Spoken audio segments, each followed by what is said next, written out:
hello friends की खबर आपनालोकर আজি মই এই ৰেচিপি এটা দেখাইছো আপোনালোকক চিকেন ভেজিটেবল নুডলছৰ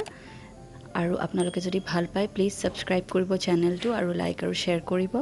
এতিয়া স্টাৰ্ট কৰো এয়া মোৰ ওচৰত আছে 500 গ্ৰামছ boneless chicken breast আৰু মই এটো কাটি লৈছো দীঘল দীঘলকে তাতে 1 tablespoon dark soy sauce 1 tablespoon vinegar 1 tablespoon corn flour add কৰি মিক্স কৰি লৈছো আৰু এটো অলপ দেৰি মেৰিনেট কৰিম 15-20 মিনিটস আপুনি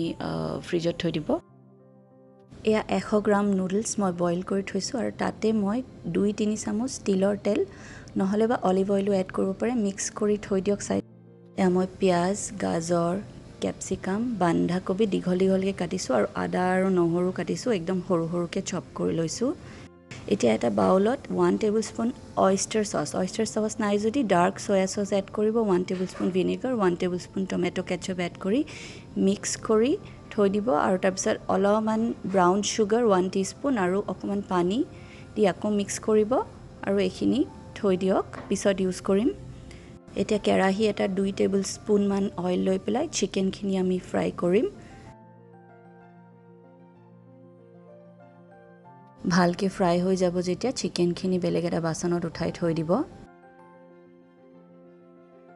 হেখন কেৰাহীতে আৰু অলপ তেল ঢালিব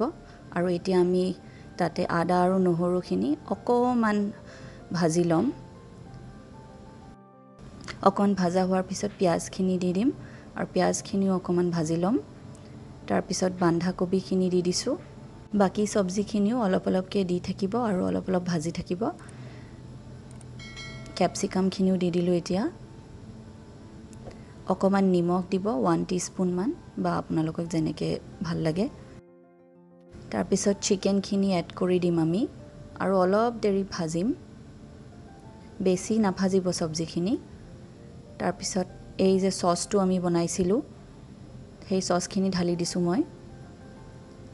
আৰু অকমান দেৰি ভাজিব আৰু তাৰ পিছত নুডলছ খিনি দি দিছো গুটেখিনিকে ভাল কৰি মিক্স কৰি আৰু 5 মিনিট মান ভাজিব আৰু তাৰ পিছত বন্ধ কৰি আপোনালোকে গৰম গৰম সাৰ্ভ কৰিব পাৰিব বিৰাটি টেস্টি হয় নুডলছটো ট্ৰাই কৰিব আৰু জনাব প্লিজ সাবস্ক্ৰাইব